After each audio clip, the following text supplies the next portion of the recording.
Nous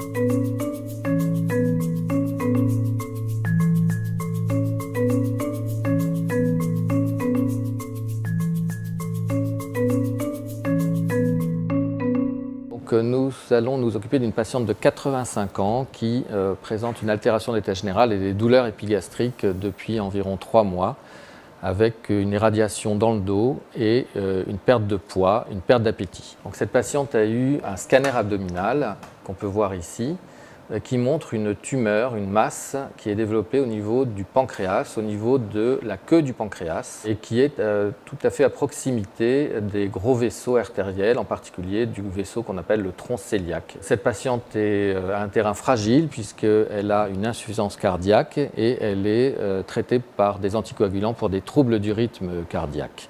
Elle a également une insuffisance rénale.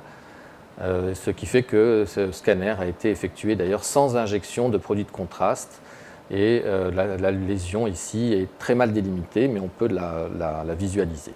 Pour compléter le bilan d'extension de cette lésion, nous allons procéder à une écho-endoscopie, c'est-à-dire c'est une échographie par voie interne. On passe un endoscope dans l'œsophage puis dans l'estomac, on se positionne dans l'estomac et cet endoscope est muni d'une sonde d'échographie qui va permettre de visualiser au mieux la glande pancréatique. Alors je vous montre sur une planche anatomique comme je l'ai expliqué à la patiente précédemment. L'endoscope sera descendu dans l'œsophage et sera positionné dans l'estomac. Cet endoscope est muni d'une sonde d'échographie.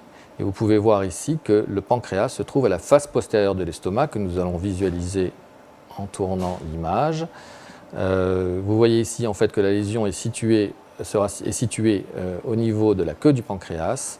L'écho-endoscope donc va pouvoir examiner au plus près la tumeur et on pourra également effectuer un geste de ponction de la lésion directement à travers le appareil gastrique. Cette ponction va permettre d'obtenir du matériel pour un examen histologique et ou cytologique qui confirmera le diagnostic.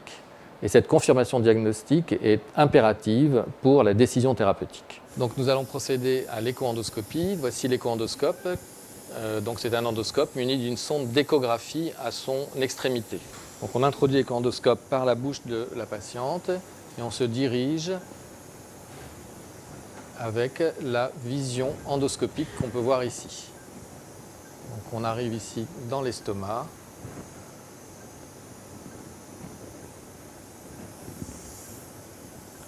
Et on va passer dans le duodénum pour explorer la région bilio-pancréatique.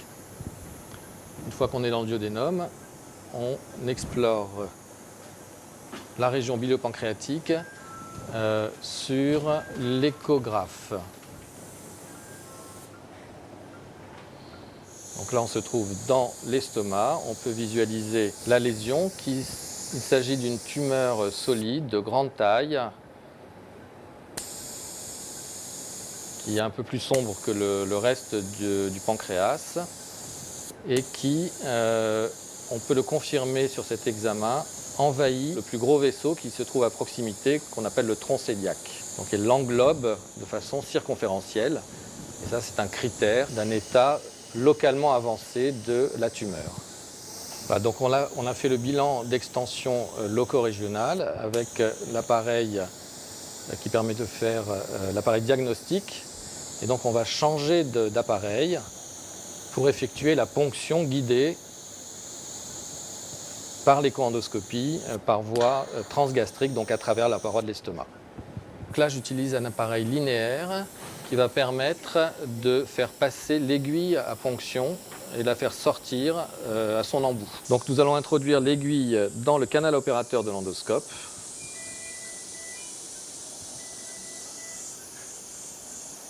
La verrouiller sur l'écho-endoscope, sur l'appareil. Et là, je vais repérer la lésion. Je verrouille les manettes et je vais, grâce à la poignée, faire descendre l'aiguille le long de l'endoscope. Je fais toujours attention à ce que la lésion soit toujours visible et cette aiguille est visible sous la forme d'un trait blanc. Et donc je vais passer l'aiguille à travers la paroi d'estomac pour atteindre la lésion. Voilà, là je suis rentré dans la lésion. Et donc je demande à l'infirmière de retirer le stylet.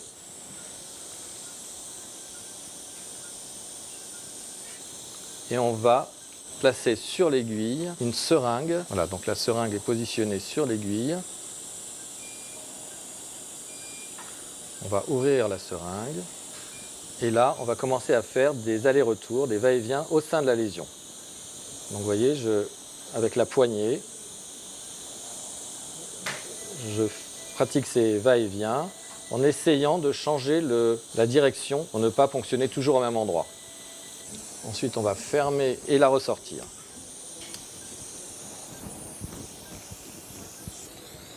Et là, je confie l'aiguille à l'infirmière. Donc l'infirmière m'a tendu l'aiguille, je viens le positionner juste au-dessus de la lame et ensuite il y a une goutte qui apparaît, donc je la dépose délicatement sur la lame sans faire toucher le bout de l'aiguille qui doit être stérile normalement. Ensuite ce qui reste, on va le mettre dans un tube qu'elle va finir de vider en poussant du liquide de conservation cellulaire pour que les cellules puissent être conservées le temps que je descende au laboratoire. Ensuite, j'étale les prélèvements, donc je répartis le liquide qui est sur une ou deux lames et je vais les mettre sur plusieurs lames de façon à n'avoir qu'un tout petit peu de liquide que je vais étaler entre deux lames. Ensuite, je prends les lames et je les sèche pour que les cellules adhèrent bien. Donc quand j'en choisis une après pour pouvoir la colorer, donc j'ai des tubes de coloration extemporanés qui permettent d'obtenir une coloration des cellules en moins de 30 secondes. Donc j'ai un premier pot qui contient du fixateur. Donc je trempe ma lame et je compte 10 secondes sur le premier fixateur.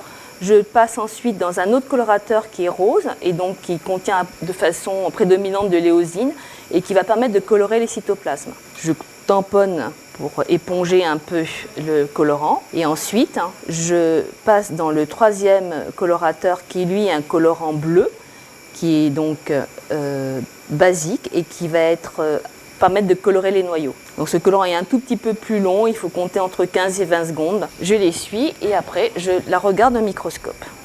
Alors, au faible grandissement, donc j'évalue si je vois des cellules, sur les cellules, je vais les repérer suivant leur coloration, cytoplasme rose et les noyaux qui sont bleus.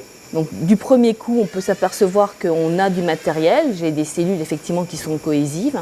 Pour moi, elles sont tout à fait caractéristiques effectivement du diagnostic d'adénocarcinome. Bon, c'est à confirmer après, mais j'en suis quasiment sûre. Là, c'est une coloration extemporanée, donc elle est perfectible, mais j'ai déjà des cellules, donc je peux dire à Michael Levy de s'arrêter là.